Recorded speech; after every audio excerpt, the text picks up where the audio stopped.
Bogura ৯-১০ March রাজধানীর কড়াইল বস্তিতে family card বিতরণ কর্মসূচির উদ্বোধন করবেন প্রধানমন্ত্রী তারেক রহমান।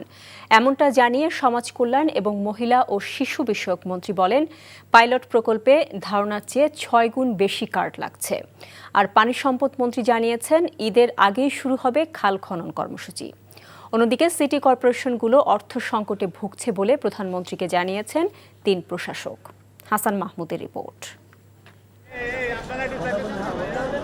প্রধানমন্ত্রী তারেক রহমানের সাথে তার সচিবালয় কার্যালয়ে উচ্চ পর্যায়ের এক বৈঠক শেষে সমাজ কল্যাণ এবং মহিলা ও শিশু বিষয়ক মন্ত্রী জানান, বগুড়া ৬ আসনে উপনির্বাচনের কারণে ফ্যামিলি কার্ড বিতরণ কর্মসূচি উদ্বোধন হতে যাচ্ছে রাজধানীর কড়াইল বস্তি থেকে। এই মুহূর্তে বগুড়া সদরে যাওয়া যেহেতু আচরণবিধি পরিপন্থী হবে, সেজন্যই মাননীয় প্রধানমন্ত্রী ঢাকার যে ১৭ আসনের যে কড়াইল বস্তি, কড়াইলে ইনশাআল্লাহ ওখানে উনি ফ্যামিলি কার্ড বিতরণের কর্মসূচির শুভ উদ্বোধন করবেন।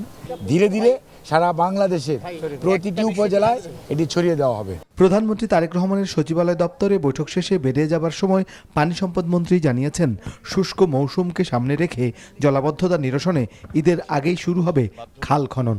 এই কর্মসূচি আমরা এই ঈদের আগেই আমরা শুরু করতে যাচ্ছি এবং আমরা আশা করতেছি যে দিনাজপুরে একটা খাল খননের মধ্য দিয়ে ওনার এই কর্মসূচি শুরু হবে এবং এট এ টাইম আমাদের বিভিন্ন জেলায় যারা সংসদ সদস্যবৃন্দ রয়েছেন, মাননীয় মন্ত্রী মহোদয়রা রয়েছেন, সবাই মিলে আমরা সবাই স্বতঃস্ফূর্তভাবে এই কর্মসূচির উদ্বোধন করব ইনশাআল্লাহ। এদিকে প্রধানমন্ত্রী তারেক রহমানের সাথে সাক্ষাৎ করে ঢাকা উত্তর, দক্ষিণ ও গাজীপুর সিটি কর্পোরেশনের মেয়ররা জানিয়েছেন, অর্থ সংকটে ভুগছে সিটি কর্পোরেশনগুলো, দরকার থোক বরাদ্দ। আমাদের রাজস্ব বাজেটের যে অবস্থা, অর্থাৎ এটা বলা চলে যে আগামী যদি রাজস্ব বাজেটের উপর ভর করে আমরা বেতন দিতে যাই, তাহলে বেতন দিতে পারবো না, বেতনের টাকা নাই।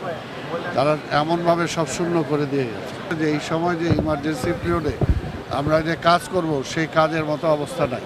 ঢাকা উত্তর সিটি কর্পোরেশনে এখন ভঙ্গুর অবস্থা, ফান্ড নেই। ১৪৭০ কোটি টাকার টেন্ডার দিয়ে ওয়ার্ক অর্ডার দিয়ে দেওয়া হয়েছে।